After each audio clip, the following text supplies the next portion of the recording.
This project is called Aki's Market, and it's named after the small store that my grandparents had in East LA back in the 60s and 70s. The anchor artwork is a recreation of their store in virtual reality. And then there are several other artworks that have been created in response to that effort. I never met my grandfather. He died 2 years before I was born. I only know him through stories and lore. He was a legendary high school football player in Los Angeles for Poly High, and I heard stories from both my family but also people out in the world that you had to tackle him to be on the team. I was able to retrieve correspondence from Occidental College about him getting a scholarship to go there, and unfortunately he was not able to go because he was imprisoned in the internment camps during World War II. He met my grandmother in camp, and after the war they moved back to Los Angeles, and he had a few jobs before he borrowed a little bit of money to open up Aki's Market. The stories I heard about the store were always about these sort of wonderful moments of community. And so I began to write about my grandfather, fictional stories, really. And I started to imagine who he was and accumulate these letters and stories from my family. I was drawing maps and figuring out just elements and trying to rough in a sketch to bring what was in their head into life. It's been meaningful and powerful to watch the effects it's had on my family, to bring them together in search of their own memory.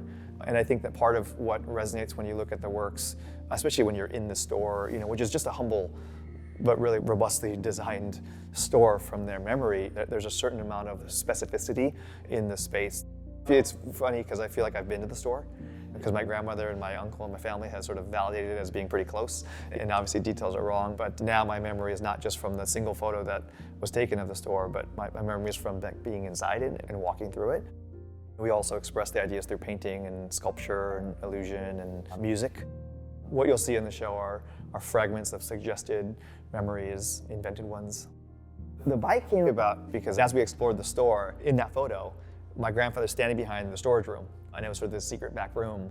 And then I was like, what would we be making in the back room? I said, well, if he is Akira from the comic book lore, maybe he was making the bike, and maybe the bike is a time machine. And so we built a vehicle inspired by the form of Kaneda's bike that has a GPS of my memories and imagination, and that has picked up decals and stops from parts of my life, his life, and all around our community.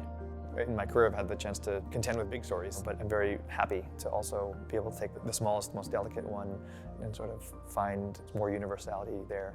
So when you walk into the show, you're going to see the small photo, the photo that we use as the source material. The idea is when you then put on the goggles and you see what we've done and how we've expressed and explored and expanded upon that image, again, in this era of negotiating the subjectivities of technology, that everyone has a moment to reflect on every photo they have.